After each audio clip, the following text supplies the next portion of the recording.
నమస్తే మేడం. రాష్ట్ర IT minister Nara Lokesh గారు ప్రజలందరికీ కూడా ప్రభుత్వం నుంచి అందే సేవలు మరింత చేరువ కావాలని వాట్సాప్ గవర్నెన్స్ అయితే తీసుకొచ్చారు. మరి వాట్సాప్ గవర్నెన్స్ గురించి మీకు ఏమైనా తెలుసా? ఎందుకంటే గతంలోనే మేము తీసుకొచ్చామని చెప్పేసి వైసీపీ అయితే ప్రచారం చేస్తుంది. మరి అప్పుడు తీసుకొచ్చిన నెంబర్ పెట్టమంటే ఎవరు పెట్టడం లేదు.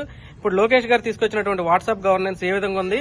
గత 8 నెలలుగా ఈ ప్రభుత్వ పనితీరు పైన మీ అభిప్రాయం ఏంటి? చాలా బాగుందండి వాట్సాప్ గవర్నెన్స్ అనేది. గతంలో జగన్మోహన్ రెడ్డి తీసుకొచ్చాడు అన్నది తీసుకురావటం కాదండి. ఆయన ఎప్పుడో గతంలో పెట్టమన్నారు. అది ఏ కాల్ చేసినా కూడా వాళ్ళకి వెళ్ళేది, కానీ మళ్లీ రెస్పాన్స్ లేదు. అది వాళ్ళు అట్లా అని పెట్టలా, కంప్లైంట్లు ఇవ్వడానికి పెట్టారు ఒకటి. ఆ నెంబర్ ఫోన్ చేస్తే వాళ్ళు ఏమనే వాళ్ళు తెలుసా, మేము చాలాసార్లు మీ వీడియోలో కూడా చేసినట్టున్నాం. మేము ఫోన్ చేస్తే ఇప్పుడు కాదు అధికారితో మాట్లాడాలమ్మా ఇట్లా అంటే తక్కువ ఫోన్ కట్ చేసేవాళ్ళు. వాళ్ళు వాళ్ళకి అవసరమైన వాళ్ళు, వాళ్ళ పార్టీ వాళ్ళ కోసం పేరుకేనండి అది పెట్టింది. అప్పుడేం పని చేయలేదు. అది బాధితులు ఎవరికి కూడా అది ఉపయోగపడలేదు. వాళ్ళ కార్యకర్తలకి వాళ్ళు ఎంజాయ్ చేయడానికి ఏదో ఒక మాట చెప్పి నవ్వుకోవటానికి కానీ అదేం లేదు. ఇప్పుడు మాత్రం ఇది వాట్సాప్ నెంబర్లో ఇప్పుడు గవర్నమెంట్కి అన్ని విధాలుగా ఉపయోగపడాలని అందరికీ సేవలు ఇళ్లలో ఉండే, మరి వాళ్ళు వెళ్ళటానికి తీరిక లేని వాళ్ళు చాలా మంది ఉన్నారు వాళ్ళ.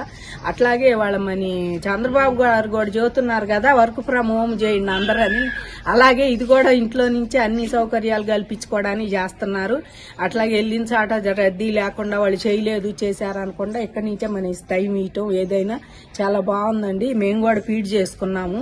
మరి వాళ్ళ దానికి పెడితే వాళ్లే ఎంత ఇస్తారు, మీరేదో రకంగా చేయమని చెబుతున్నారు.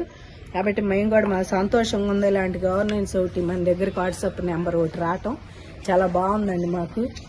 మేము ఎప్పటికైనా సరే ఇదిగో లింక్ కూడా పంపించారండి అమ్మటే.